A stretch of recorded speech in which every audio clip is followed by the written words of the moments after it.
trading view က percent အကောင့်ပြတာအကောင့်ပြန်လဲအတစ်ပြန်ဖွင့်ချင်လဲဖွင့်လိုက်ပေါ့လွယ်နေရပဲတဲ့မလားတကယ်လို့အဟောင်းမဲ့ပြန်သုံးချင်ဆိုလဲကြည့်ပေါ့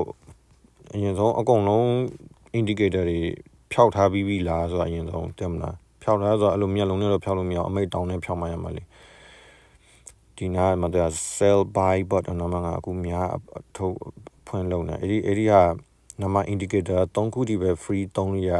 အရင်ခါပြောဘူးသလိုပဲအဲ့ဒါချက်ကြည့်လေအဲ့ဒီဟာမှာကိုထဲကများနေလားပေါ့တဲ့မလားအဲ့ဒီဟာတစ်ချက်ကြည့်လိုက်အဲ့ရှိနေအကုန်လုံးဖြတ်လိုက်ပါနဲ့ဖြတ်လိုက်ပြီးတော့အခုထဲတဲ့ဟာအခုအရင်ပြီးခဲ့တဲ့ဗီဒီယိုနှစ်ခုမှ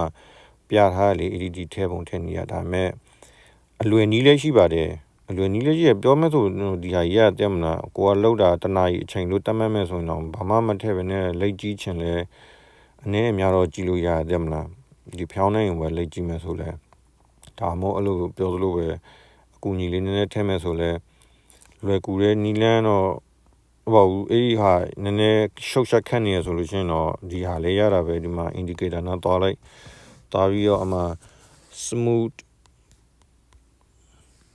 ဒီမှာဒုတိယတစ်ခု smooth moving average ဆိုတာအဲ့ဒီဒုတိယတစ်ခုရွေးလိုက်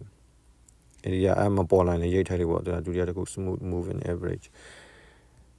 အဲ့ဒါဒီမှာဒီလိုမျိုး line ပါလေဒါ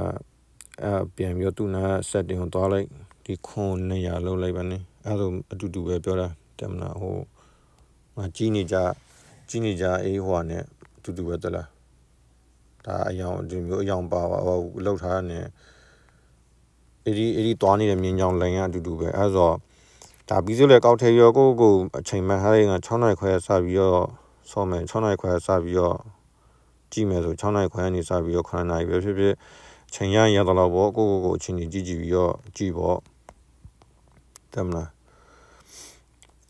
အလွယ်ဆုံးနီးလည်းမပြောအဲ့ဒါပြီးသွားပြီပဲလေကျွန်တော်ဟာကို